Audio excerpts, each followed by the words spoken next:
I think every gamer can relate to having a never-ending backlog of games. Steam sales always catch my eye, and since I game on other consoles too, I get games for those as well. With today's sponsor Notion, let me show you how to efficiently and prettily keep track of your games.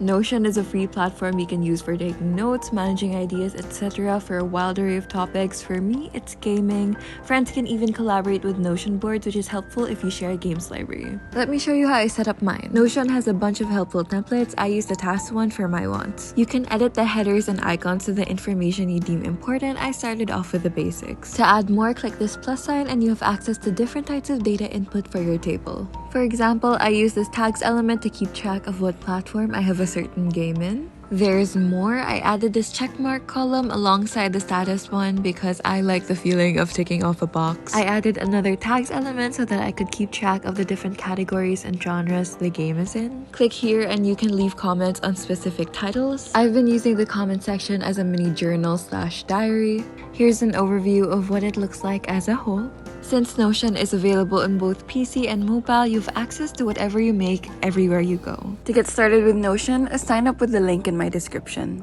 This unboxing my iPad portion of the video was actually all filmed last year when I was on hiatus. This thing was expensive, so I'm gonna try and milk it for all that I can. This is the iPad Air 4 in pink. I previously had the Air 3. And honestly, besides the screen size and the Apple Pencil 2, it didn't really feel like an upgrade. I tend to use my iPad for taking down notes in school, making art on Procreate, light gaming, and media consumption. With that being said, 64 gigabytes is perfect for me. So far in the past year of me using my iPad, I haven't felt the need to manage my storage at all. When people ask me to recommend an iPad, I always either say base model or Air.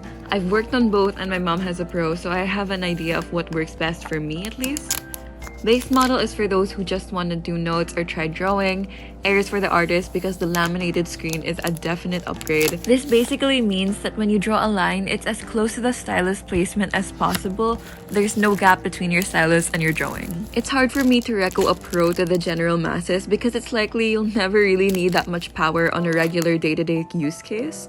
The price jump is just too hard to justify for what-if scenarios. As far as accessories go, definitely get a textured or paper-like screen protector if you can. IMO, it does make your iPad experience so much better. And any kind of back case just to prevent scratches. My main excuse for upgrading from my old iPad was the compatibility of this one to the Apple Pencil 2. The charging process of the one is stupid and made me too lazy to charge it. The magnetized charging of the two is how it should have been from the beginning. I like the 2's matte texture, but I don't like the tap to erase function. I accidentally did it so often that I just ended up disabling it when I write or draw. Now at this point, all this footage is from the year 2023.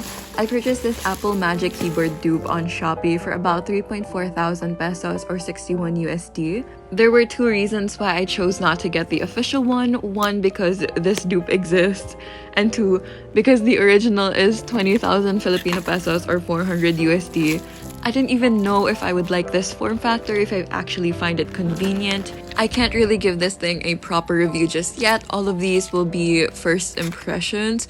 So far, I found it really easy to type on. I like the form factor, the size, how the layout is. The travel, as in the key travel, is nice and comfortable.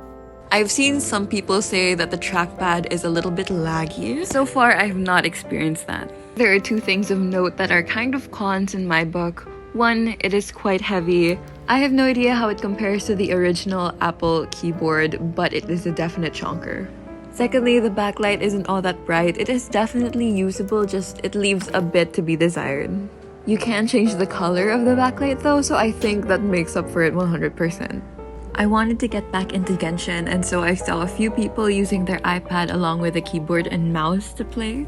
I followed Carla Pauline's tutorial. I'll link it down below if you want to try it, but unfortunately after I set everything up and it took me like 3 hours to troubleshoot, I would say this is not a method I recommend. Unfortunately, it only recognizes one input at a time. So for example, you can't change the camera of your mouse while moving. If you're just learning the game or willing to relearn the game with these mechanics, go for it. You might have a great time. It's just not for me. Last but not least, a sticker for good measure. Thank you so much for watching. Ingat, ingat. Bye!